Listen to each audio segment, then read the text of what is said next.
Peace everyone, it's Miss Sammay from SFLA Dance in Schools and Communities program. I hope you all have been taking great care and are ready to get your bodies moving. In honor of Earth Day and National Environmental Education Week, it feels important to bring us back to our connection with the natural elements within and around us. As we've witnessed in the news, climate crisis continues to heighten globally. This is because for many years and generations, humans have forgotten how to be in reciprocity with the earth.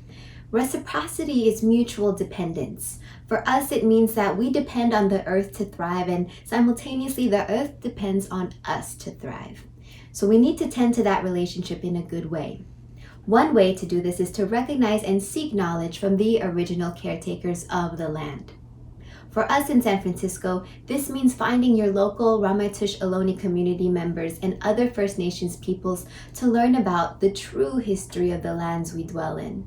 Their families and ancestors know this land the best. You might think of them as the first teachers. How beautiful that this wealth of knowledge is available to us. And who knows, you might find connections between the values and traditions of the first peoples of this land with your own cultural heritage. So let's begin with the warm-up. Rooting down and taking a few deep breaths together, feeling your feet planted in the earth. Inhale. Rising to the sky and push it out. Exhale. Inhale. Exhale. Releasing. One more time. Inhale. This time exhaling and reaching to the sky. Beautiful. And shaking it out. And in honor of the stars that illuminate our night sky, we're going to become them. This time I want you to shoot out as a star in a different direction every time.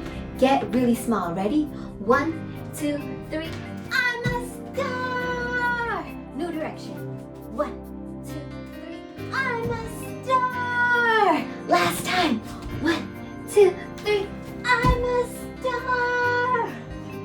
Beautiful. So this idea of reciprocity is really an ongoing exchange. It's the act of giving and receiving. Can you show me giving and receiving? It's giving and receiving and giving and receiving and so on and so forth. You might think of a glass of water. When you drink a glass of water, you're no longer thirsty. But after some time, you'll get thirsty again. And well, if your glass is empty, that's not going to help you one bit, is it? So keeping this glass of water full makes it easier so that when you're thirsty, you have water ready to drink.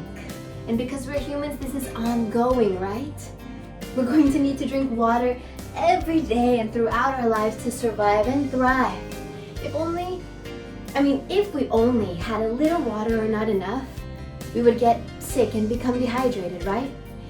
Have you ever seen a plant that dried up because someone forgot to water it? We don't want to become that.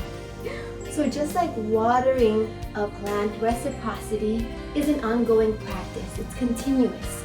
When we take from the earth, we must also give back. When we think of how much the earth really nourishes us, it's a pretty simple idea, right? All the food and drink that sustains us comes from the earth. So what would happen if all the trees were chopped down and no one decided to plant seeds intentionally for trees to grow again? We wouldn't have as much oxygen available to us on this earth, period. And what if fresh water sources were cut off? Sure, we have those filters, but what about the plants and animals that also need that fresh water? Can you show me how you embody a practice of reciprocity with the earth and collective care, inclusive of our four-legged, multiple-legged, and winged relatives? How do you give and receive? Show me how you embody living in a good way.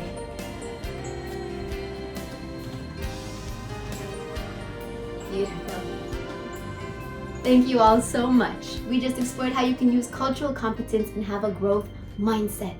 May we seek to honor our earth, our bodies, our homes, today and always.